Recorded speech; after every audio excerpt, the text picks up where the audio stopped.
Hello everyone, this is the Harbor Light. I'm Mary. I'll give a conservative perspective on the world around me. Alright, so feedback is immensely important. Feel free to reach out. 2 ways to do this is email and YouTube. Also, word of mouth is immensely important. I appreciate all the listeners. And, to share, it'd be greatly appreciated, sharing my content. All I gotta do is say, have you ever heard of the Harbor Light? Type it on in. Mary's show, The Harbor Light, will pop up. Alright, so on to the topic. So, what I'm going to do is I'm going to talk about Starbucks as an overall end piece and to referring to controversy. And then I'm going to move on to assorted topics with the influence of advertising in different ways on next week. Now, I say Starbucks because Starbucks is, well known.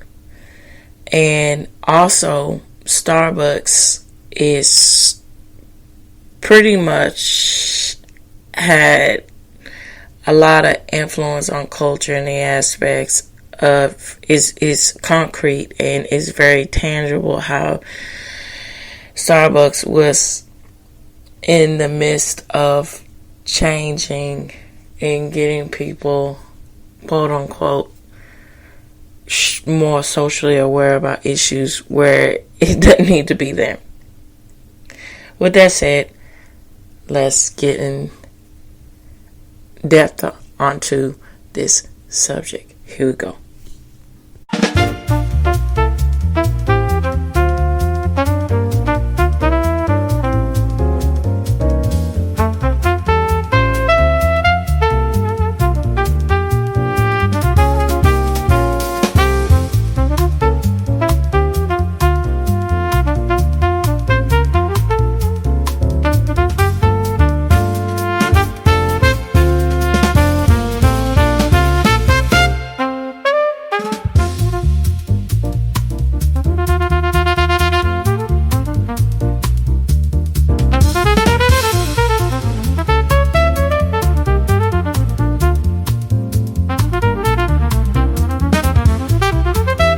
Okay. Excuse me. Alright, so let's start out with talking about Hanes.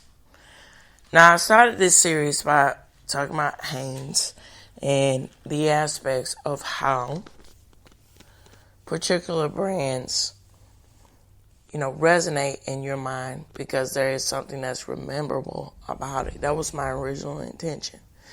And, interesting enough, that's why I find learning things and knowledge quite fascinating. Right before my eyes, and then you all were hearing that, those who've heard it, and I will encourage you to listen to the Hanes podcast. Found out that the reason why this notable ad campaign stopped just because of what ideologies being infused in it, which means that, what I'm saying is that just because something of something as silly as Michael Jordan's mustache being associated, with Hitler and then being influenced, that's what it is, it's going to be stopped. But that could be just a means just to end it just because of something on the business end or what have you. And so it got me to thinking, about the impact controversy has on particular brands. And so I went down the list and started thinking about this, what came to my mind, from my generation here, Abercrombie and Fitch, and then, growing up in the earlier generations also. This is nothing new. Calvin Klein really, had the pulse on that. And, and then Bennington, Now, Starbucks. Now, Starbucks is very unique because Starbucks in itself with were the beginnings of Starbucks with no, it was three, and then and they when it really became its own was during the Schwartz and the Baldwin era, particularly with the two. What they were doing was they wanted to particularly. Let me see. Let me go back. Let me get this back in my mind here. Okay. Schwartz. Now, Schwartz was all about the appeal and getting people to understand coffee culture, and Baldwin had other perspectives about it. But that friendly face behind understanding that sometimes people can be overwhelmed with choices, and it's nice to have some guidance with that. He understood. He was implementing that concept into the product with Starbucks, and it's quite interesting with the culture in which it came out of too. And so getting back to the friendly face culture about that with Starbucks is really implemented a lot of times, and you see that model in other chains, along the lines, but it's very quintessential to, when you think about Starbucks, to a point of it being parodied and so forth. Well, that's how dominant Starbucks is to the first American culture and then expanding globally. There's always somebody there with who is very open to help. Now, getting back, and it's quite interesting. So, these were guys who were coming out of the, collegiate and with a perspective of wanting to be in a business that had to do with so assorted things, wanting to, expand and get. Hold on, I'll be right back.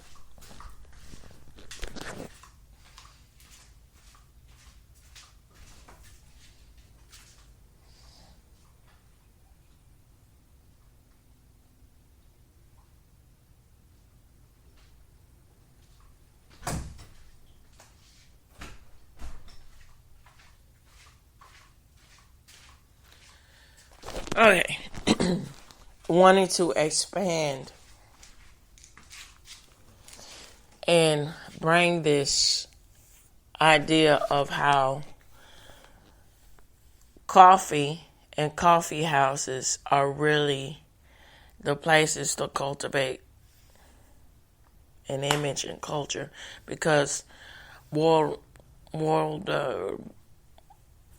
wide, beyond America, that just wasn't a thing at that point in time in America, because internationally, coffee houses are the spot in which people gather socially, connect and so forth. And that concept wasn't really there. And so, interesting enough, it was bought out. It was let's say the flagship is Seattle. And Seattle means certain things to certain generations. So, as they say with this coinage of phrases, where baby boomers, Gen Xers, millennials, Gen Zs, so forth. Now, Gen Xers and so forth, to extend out to millennials and all these kind of things, depending on. And it's interesting how, when we go, our history repeats itself in different ways. in this example, from a musical point of view, Seattle, at a certain time, because it was right before that was really becoming its own. Seattle in the early 90s and so forth, and I think that's one of the things that helped even more so to accompany, here we go, coffee, and that image and how that juxtaposition, evolved. So grunge and the rock music scene of grunge was really establishing itself as its own in Seattle. You have all these assorted rock bands trying to find a different sound and a different mood and perspective, because it was quite interesting with the aspects of the ideas of Gen Xers, because, I'm just really speaking from what I understand, and then, being very appreciative of history. It was still this term of the latchkey kid, which means that they grew up where pretty much if it was a two-parent household or if it was a single mom household, pretty much, you are given the key and, you're at home by yourself, you take care of yourself, you do all these kind of things. And this whole point of view was quite different, because it was, the children of the baby boomers raising another generation. And so it was this idea that,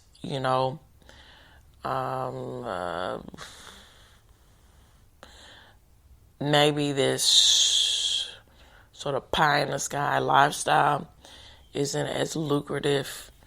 And there was a lot of ideas mixed into play about what does the idea of success actually convey. And then to people, Gen Xers out there, y'all, feel free to send me emails, comments. I would greatly appreciate it. So that's my take of it, all right? And so, interested enough for it to really cultivate its own. It started to cultivate its own in the 1980s. Now, in the 1980s was all about the aspects of really, it was very neat and interesting how in the 80s it was on the forerunner. Now, this concept wasn't anything new, but it was just specialized in how consumerism, capitalism, is really seen as something as a surplus, and to where, it is an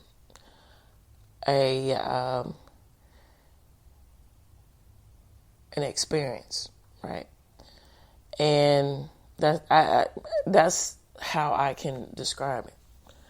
And so, with the concept of Starbucks coming along, interesting enough, Starbucks being named after Starbuck, which Herman Melvin Moby Dick's, which is quite interesting with the concept of the main theme of one of the main themes of Moby Dick is putting everything in perspective. It's all about the pursuit of understanding of, and then exploration, discovering something new. And so that is very apropos, when you think about a coffee house, right? Particularly with coffee houses, how they're thought about most of the time in Europe and, places, Eastern Europe. Well, I don't know. Yeah, Eastern Europe to a lesser extent. But, and then, all of this. Coffee houses are seen as places in which people can gather ideas, talk about things, and cultivate ideas. Whether good or bad, they're there. And so, there's also a lot of sophistication that can be established, when it's centered around a coffee house. And so the Schwartz and Baldwin knew that. Schwartz, particularly, he understood all these things. He wanted to be, because, very aficionado about it, very sophisticated. Baldwin had other ideas. And so, a lot of clashing came about, and simply put here, is because of not wanting to venture away into a tangent to where, this is going to be another, sort of highfalutin kind of, pretentious sort of place. There was a specific idea, if I'm not mistaken, with Baldwin here. But y'all feel free to check everything out here. That, hey, we are going to use Starbucks as a means to cultivate culture, to shape culture. That's what this is about. We want to use coffee as a means to craft the idea of what people can rethink and revitalize their thought process, and totally change their concepts of how coffee can be infused or viewed in their everyday life, which meant you have the culture within itself of now it's normal to, hey, go find your, besides the chain stores now, it's nice where you go to locally owned, or as they say, mom and pop coffee shops. Before then, it would used to be, when you say mom and pop, rest stops or so forth, and that's associated to, the Route 66, 1930s sort of expanding, getting out there, and then when people weren't leaving just because of economic hardship, they're actually wanting to be on the road, to travel. We get in the 1950s or so, a lot of stuff was sought after as far as being on the road, and one of those things was where you go to sort of more cafes, but rest stops to eat, and so because of travel. So anyhow, getting back to the point here, you can now go, if you want to get out of the house, or if you want to set up a business meeting, hey, or you want to meet with friends, or you want a coffee date, as they say, going down to a coffee shop, and these things can happen. Now, when within itself is quite interesting, and this is a case study too, with Starbucks alone. How in itself did that really shape the way interpersonal relationships, business relationships, so forth, all these, chains of relationships and communication, how did that shape the American culture within itself? Now, this is how I'm going to break it down. This is what I think. Let me start out with what I think, and then I'm going to end on, give a quick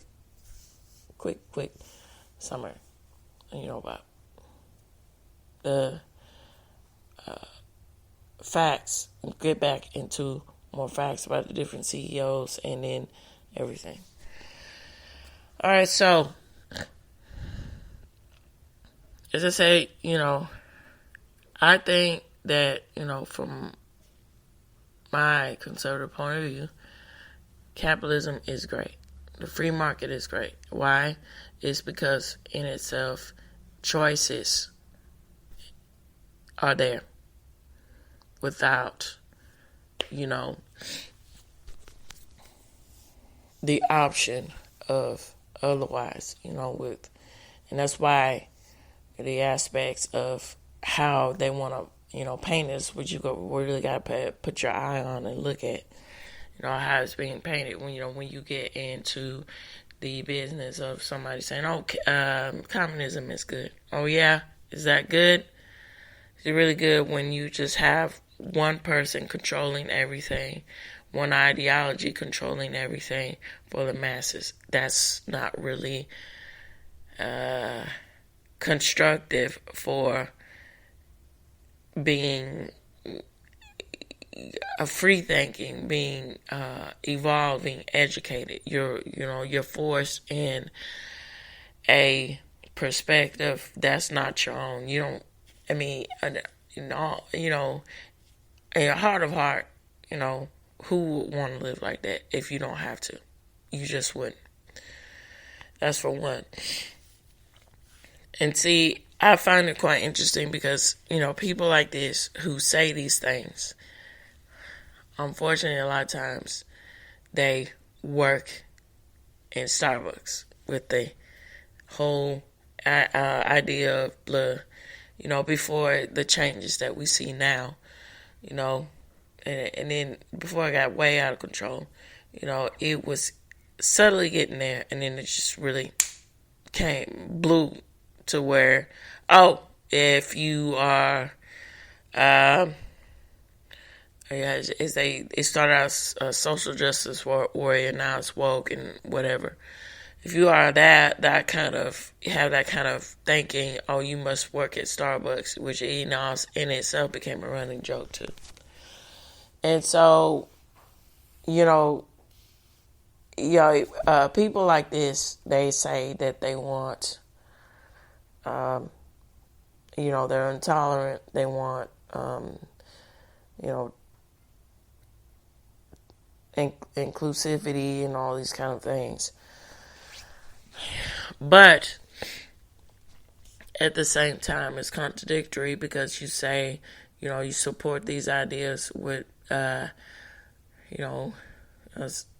some of them, mostly all of them, have the idea of, communism is good, or I want to, shut down something because you don't want to abide by, the ideology of what I think. And then also what is interesting, with Schwartz and Baldwin, excuse me, I'm sorry about that, with wanting to push more along the lines, if I'm not mistaken, Baldwin wanted to say, hey, coffee is culture, coffee is culture. That's where that idea comes from, where you can see how that can be a slippery slope with the intention of saying, well, coffee is culture, by changing the aspects of how, people view themselves with coffee and social gathering, where that can turn into social gathering becoming ideological, which is quite interesting because that's in itself a lot of times what happened, when you think about in certain parts of Europe with coffee houses and things like that. Really good example of this. Now I would, encourage y'all to listen, early on. I did an episode about coffee in itself. Now I covered the aspects of the history of coffee, and and then inadvertently enough, coffee houses are involved in that. And so I covered and I talked about the aspects of England, during the it's a monarchies, but during the really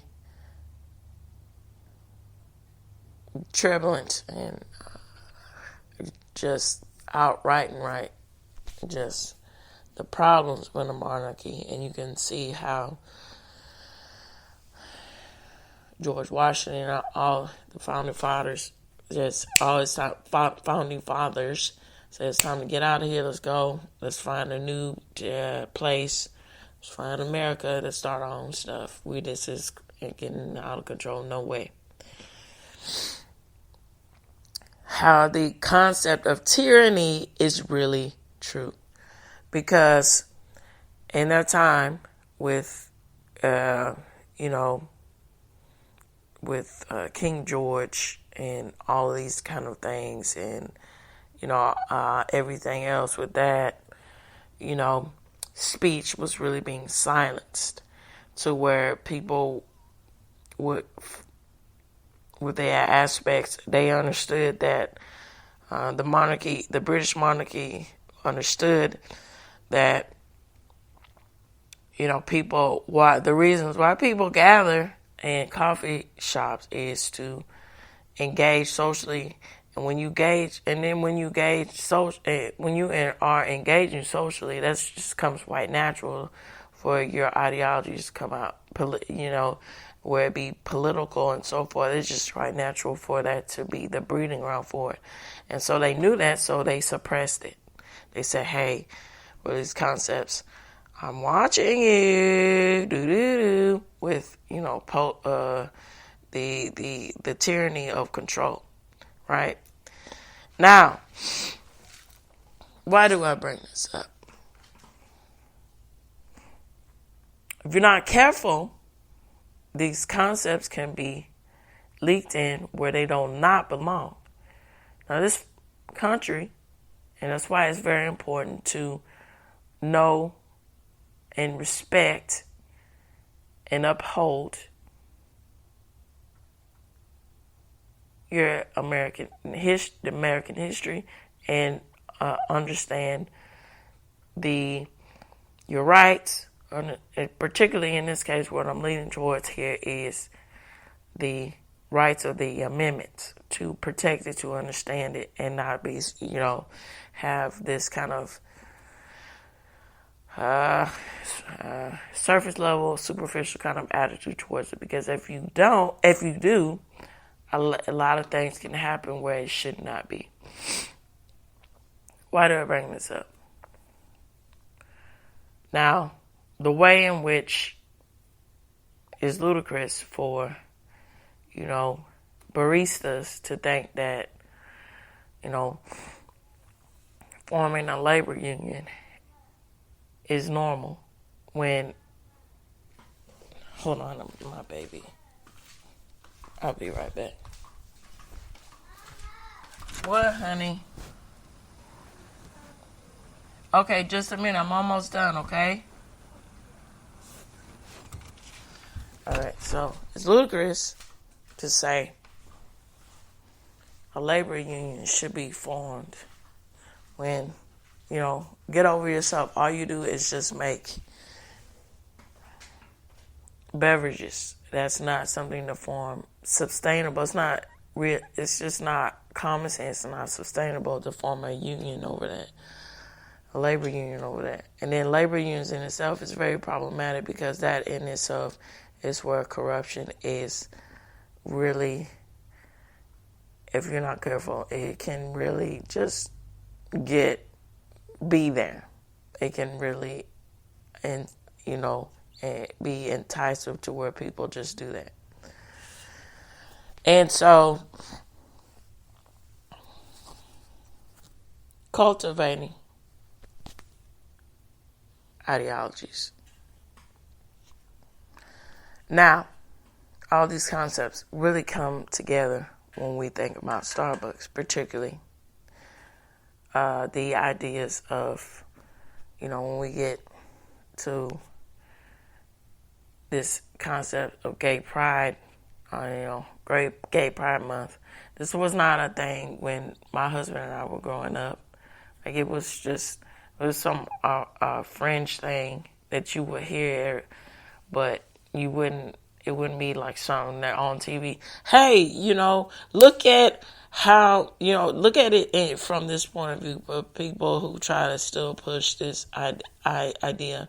And they know they're full of crap because, with other countries that do not condone that, Middle Eastern countries and so forth, they don't do that. They don't package their products out like that. That want, Americanized products. They don't say, "Hey, gay pride, yeah." Okay, all right. So,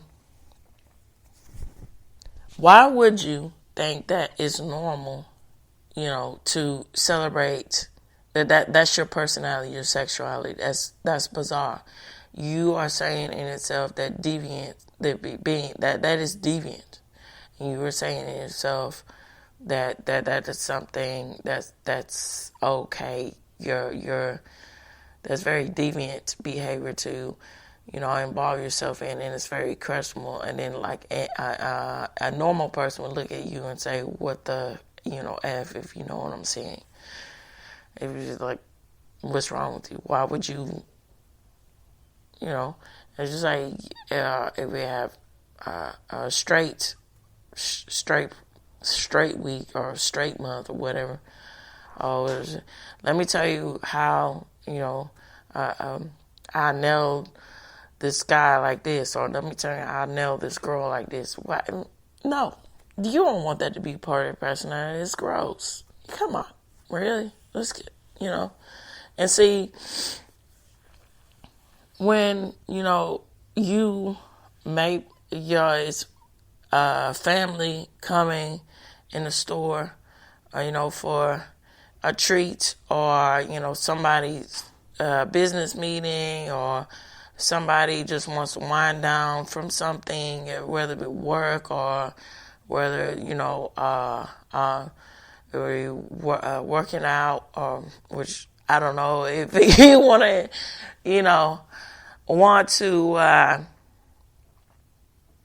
get one of those drinks because it's all for naught with all the calories that are involved with Starbucks and with coffee. But that is in itself another thing.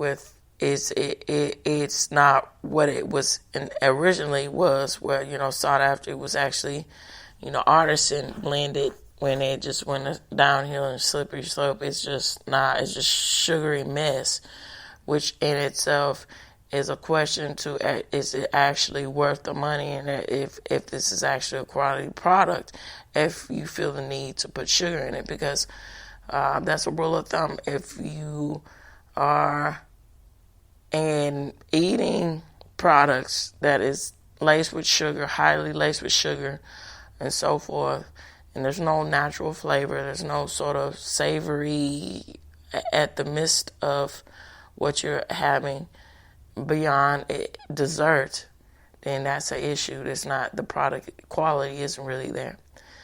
That's one thing too against Starbucks in itself too, what it evolved to what it is now. And so not everybody is going to be okay with seeing images and being forced to think that that's fine to just, these ideologies that they're just not there for. They just want the drink and want to be in a relaxing environment and not be forced to feel bad because they don't are not been made to think that they feel bad. They don't want to just deal with stuff like this. And then it's one of those adages, mess around and you'll see, right? It became a slippery slope, and it ultimately dropped when sales dropped. They were riding a wave when it was working, right? Which is really telling to a company where they would just get involved in ludicrous things because, we want to be innovative and new, or, we want to follow trends and not really have a backbone and just, set root to what the product is about. We just want to be a trend maker, and that's essentially what is a real lesson about Starbucks. Starbucks, unfortunately, became just a trend maker, trend. And then when they found out, we're losing shares, we're losing money left and right. We can't be a trend maker anymore. We gotta get back to the business of root and be structuralized. And then you see the whole thing with grown people who sought after this job because I guess they didn't really, if you call it for what it is, didn't really have any viable options as far as skills and labor. Say, oh, it's ludicrous to make us to have uniforms or make us or we should get paid this much when all you do is make drinks. You know what? Look. How about taking all that energy and all of that, and gaining skills and a better personality and utilizing that in a more effective way instead of doing all this. And then see that was the part of the issue where it went wrong and they had to restructure and everything with Starbucks is because the employees thought they had the power. When in actuality, what reigns all the time is where is the money going. And so that was really interesting to see how that evolved itself and how Starbucks evolved to show and shape culture in very different ways to generationally how that age Starbucks evolved itself. All the way to the point to where the new CEO here, what is his name? Now I'm just going to end on this. Well, they say, okay, let me go back to it.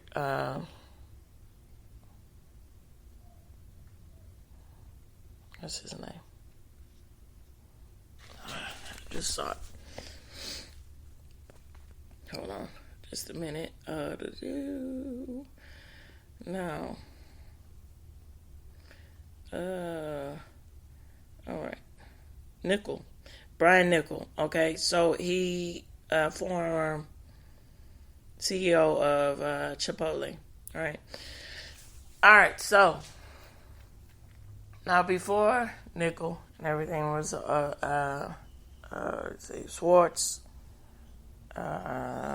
Schwartz was there, overseeing everything, and then he brought in a new person, didn't work, and then he overseed, and then it worked, and then now Nickel. All right, so before they say, well, in feel free to read all these the sources here. Say, well, especially with the downfall. Say the start of the downfall was in 2008. Also, because in 2008 that was the time Obama was in office, and there was a lot of bubbles that were going on. First the economic bubble, then the housing bubble, and so forth. And they said, well, nothing is recession proof. Then we got a hard recession, and nothing is recession proof. And then people started to say, well, that's not invest time or energy into unnecessary products, because in itself coffee and coffee shops are seen as luxury. So that was one of those things of saying, that was the reason for the steady downfall of Starbucks. And then I see it like this too, where, again, as I said, the justifying the means, which that's a part of another running joke with, you paying $6 or $9 for a cup of coffee and all these kind of things, Where is it rough the money? Where, again, you have to lace sugar, has sugar in it, like it is, to where, it's the amount of calories depending on what you get and what you add, what you don't add, and so forth. And the sizes, some of the, along the lines of a Trinity, that's just like a big up on steroids. What are we doing here? And it's just, you can see where that is, where are we going with with value and quality and style, So anyway, that's one thing too. Now, getting back to what I said, and I'm gonna really end on here. Okay.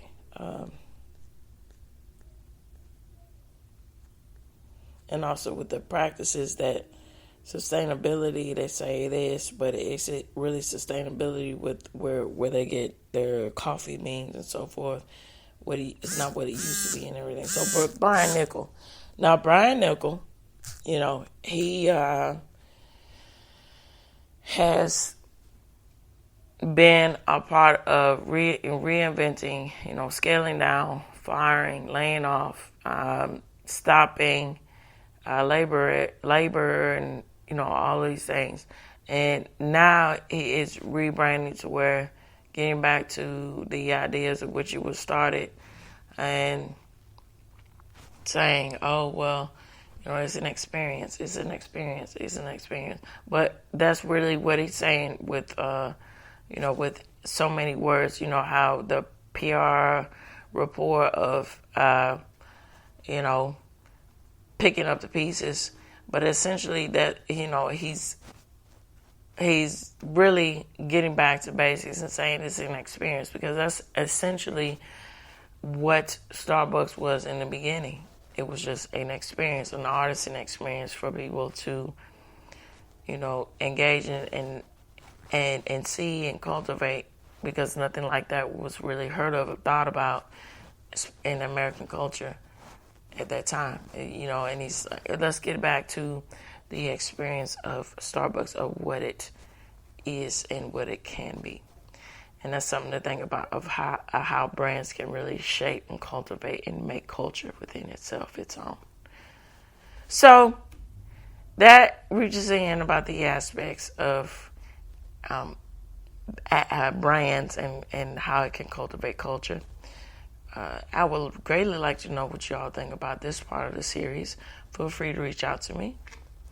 All right, so the best way to do that, as I said in the beginning of the show, is two ways, either through email, and of course the comments on YouTube would be greatly appreciated. All right, so this reaches the end of the Harboring Light. Tune in, turn up, and absolutely take care. Bye-bye for now.